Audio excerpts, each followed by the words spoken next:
Ассалаумағалейкум. Мендер сіздермен бірге мен байыз. Жаңа Бейғаттың видео шықты, тапсырмасы. Мен қазір соны істеймін. Жаңа жарық қары бар. Қазір мен сол қарға шомылатын боламын. Ол маған қалай болса да солай шомыла берсем болады. Өйткені айтқанда киімсіз, киіммен үстіне аулайын десем, мынандай отыр қазір. Кетірпейін.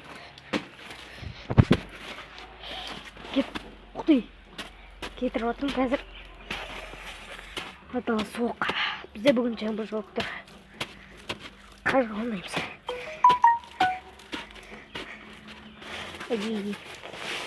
Жаңбыр деп жатыр. Қазір мен аунайтын боламын қарға.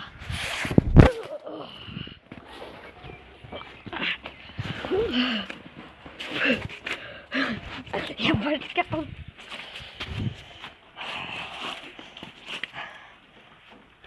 Міне бір жағалауымыз. Міне. Бекзат, сен тапсырмаң орындалды. Енді мен тапсырмам. Қазір қызы киімін киіп алсын. Әпшеңнің ба, мамаңның ба киімін киіп алсын ба. В общем, көшеде көршілерінің үйіне кіріп айғайлайсың. Есігін тақылдатып үйіне кіріп айғайлайсың. Бірақ біздің үйге кіріп айғайламайсың. Мысалы, Бекзаттың ба, арғы кім мақсаттардың ба үйіне кіріп айғайлайтын боласың. Ал мынау осы саған берген тапсырмам. Егер орындай алмасаң, сен ұтыласың. Сонымен сау болыңыздар.